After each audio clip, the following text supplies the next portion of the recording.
السلام علیکم. چڼې چې کوم دي کې دوه قسمه چڼې راځي، یو تورې راځي یو سپینې، او وړې وړې دانې دي خو د کمال نه ډکې دي. انتهایی فایدهمند څیز دی. زموږ خلک دا ډېر زیات سنجیده نه اخلي، خو په دې کې چې دی فایبر، پروټین، هر قسمه ویټامینز دا ډېر زیات وافر مقدار کې موجود دي.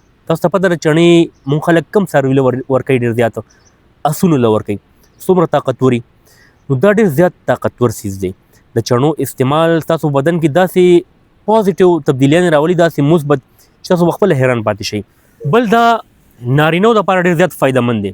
هغه نارینه چې هغه سیکشولي کمزوري، مردانه کمزوري وي ورته، او زنانه هم د دې استعمال کولی شي.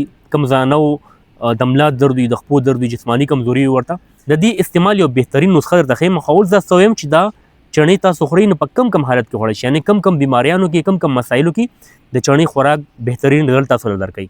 کم خلک وزن کمول غواړي، بدن ډېر زیات غټ وي، نو هغې د چڼې خوراک کوي. دا وزن کمول لپاره بهترین آپشن دی، ځکه چې دې کې فایبر مقدار ډېر زیات سیوا دی. یو خو دا تاسو دې کې پروټین هم سیوا دي، نو پروټین تاسو ډېر ساعته پورې موړ ساتي، یعنې دوباره د خوراک ضرورت ته زر نه راځي.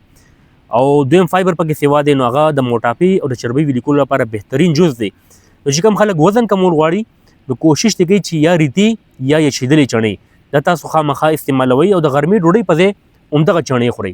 نو انشاءالله مسلسل استعمال سره به ستاسو وزن ډېر زر کم شي. دغسې دې کې د میګنیشیم ډېر وافر مقدار کې دی. نور اجزا پکې داسې دي، ویټامین کې دی پکې چې کوم د جوړونو دردونو لپاره، د هډوکو طاقت لپاره ډېر زیات ضروري. نو خاص کر هغه خلک چې د هغوی د پټو کمزوري وي، جوړونو دردونه وي ورته، اکثر مشرانو ته دا مسلې ډېر زیاتې کېږي، زنانو ته ډېر زیاتې کېږي. نو هغې چې د چڼې خوراک کوي، نو په مسلسل استعمال سره به انشاءالله هډوکي صحتمند وي، د هډوکي کمزوري به ختمېږي، او پټې به هم طاقت کېږي ورسره. ځکه چې کې پروټین وافر مقدار کې دی، او پروټین د پټو دپاره ډېر زیات ضروري څیز دی. نو چې کوم خلک د ویښتو مسلې وي، ویښتې پرېوځي، ویښتې کمزوري وي، نو هغې هم چې ریتي چڼې یا یې چڼو استعمال کوي، د ویښتو مسلې به انشاءالله زر حل کېږي. دغسې د کومو خلکو خېټه ډېره سخته وي، کانسټیپیشن مسله چې ورته وایي، د قبض، نو هغې دپاره چې دا استعمال کوي، نو بغیر دوایي به کولمو صفایي هم کېږي او خېټه به هم نرمېږي انشاءالله. بل د مردانه طاقت لپاره دې نسخه زه تاسو ته ښیم چې کوم نارینه سیکشولي کمزوري، مردانه کمزوري ورته، هغې دې 50 ګرامه یعنې 50 ګرام چڼې اخلي. 50 ګرامه چڼې چې کوم دي هغه پاوډر کولی هم شي او ثابت هم خوړی شي. او سهار کې دې په نهاره باندې یو ګیلاس پی سره هغه استعمالوي، یو ګیلاس پی دې څکي، ورسره د چڼې خوري، دا پاوډر صفوف چې کوم جوړ شي دا استعمال کړي، وخوري، ورپسې دې پی یوز کړي، یا ثابت چڼې وخوري او یو ګیلاس پی دې ورپسې څکي. نو انشاءالله څو ورځې کې دننه به ډېر زیاته بهتري محسوس کړي، مردانه کمزوري هم ختمه شي. دغسې د نور چې کوم ما ذکر وکړو، کومې فایدې د چڼو، هغه هم تاسو ته انشاءالله میلاویږي. ځان هم د دې استعمال کولی شي، نارینه هم کولی شي، څه نقصاندې اثرات یې نشته دی. صرف هغه خلک د احتیاط کوي چې کوم الرجیک وي، د سیډز نه، د تخمونو نه، د وچو میوو نه الرجیک وي، نو هغې دې نه استعمالوي. بل کومې زانه پریګننټ وي، حامل دوران کې هم د دې چڼې استعمال خامخا کوي، ځکه چې دې کې فولیک اسید ډېر وافر مقدار کې دی، داسې پروټین دی، آیرن هم پکې دی.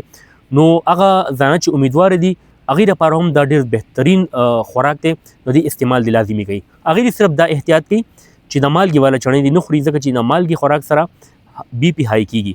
او هسې هم عام خلکو دپاره هم پکار دي چې د مالګې والا چڼې نه خوري، ساده چڼې دې خوري، ځکه چې مالګه دې سره ډېر زیاته وي، نو هغه مالګې انټیک چې سوا کېږي خوراک، د بلډ پریشر مسله راتلی شي.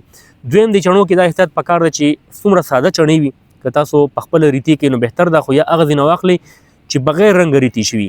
اوس ډېرې چڼې داسې راځي مارکیټ کې چې هغې له رنګ ورکړی وي، زیړه ډېر زیات چمک وي، هغه باقاعده ښکاري، نو هغې بیا مضر اثرات ډېر وي، د معدې لپاره هغه نقصاندې ثابتېدی شي. امید دی ستاسو به دا ویډیو خوښه شوي وي. دغسې مستند معلومات باندې ویډیو تاسو کتل غواړئ، زما چینل ډاکټر شبیر پښتو خامخا سبسکرایب کړئ، دا ویډیو خپل ملګرو سره هم شیر کړئ چې هغوی ته هم فایده ورسي. ډېره مننه، الله حافظ.